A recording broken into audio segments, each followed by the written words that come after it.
જગતજનની મા ઉમિયાના ધામમાં આજે ઈડર વિધાનસભા ક્ષેત્રના અમે સૌ કાર્યકર્તાઓ બધા રાજકીય છે, પરંતુ માતાજીના કારણે તમામ કોમના, સામાન્ય રીતે તો આપણે બધા જાણીએ છીએ તેમ ઉમિયા માતા એટલે કડવા પાટીદારની કુળદેવા છે, એવું શાસ્ત્રોમાં આપણે બધા જાણીએ છીએ. પરંતુ મારી સાથે જે મિત્રો આવ્યા છે તમામ વર્ગના છે, તમામ કોમના છે, અને એક ધાર્મિક લાગણીને ધ્યાનમાં રાખીને, આસ્થાને ધ્યાનમાં રાખીને અમે આ ધજા આજે અહીંયા ચડાવી છે. ઊંઝા અને ઉમિયા માતા ટ્રસ્ટ એ માત્ર ધાર્મિક નહીં, એ સાંસ્કૃતિક કાર્યક્રમો કરે છે, લોકોને મદદરૂપ થવાના પણ પ્રયાસો કરે છે, આપત્તિના સમયે પણ ઊભા રહે છે. અને આ સંસ્થા દ્વારા જ્યારે પણ લોકોની જરૂરિયાત ઊભી થાય છે ત્યારે ખડે પગે તૈયાર રહે છે. આજે આ ધજાનો કાર્યક્રમ છે, જેમ કહ્યું એ પ્રમાણે 12મી તારીખથી 18મી તારીખ સુધી.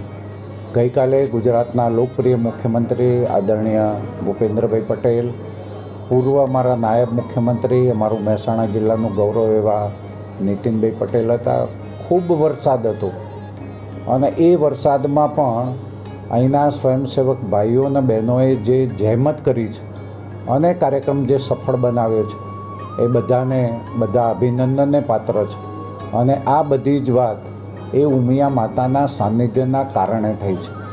ઉમિયા માતાના અપાર પ્રેમ અને સ્નેહના કારણે સમગ્ર મહેસાણા જિલ્લો, બધા જ કોમના લોકો ગુજરાત અને વિશ્વ સ્તરે જ્યારે ઉમિયા માતાના શ્રદ્ધાપૂર્વક લોકો એના ગુણગાન ગાઈ રહ્યા છે, ત્યારે એ કાર્યક્રમમાં પણ અમને સામેલ થવાનો મોકો મળ્યો છે.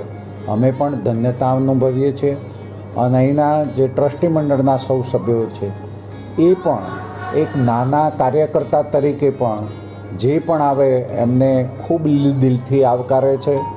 ભોજન સાથેની વ્યવસ્થા, બાકીની બધી વ્યવસ્થા, અને એના માટે સમગ્ર ટ્રસ્ટી મંડળ પણ અભિનંદનને પાત્ર છે. બધાનો ખૂબ ખૂબ આભાર. જય ઉમિયા માતા.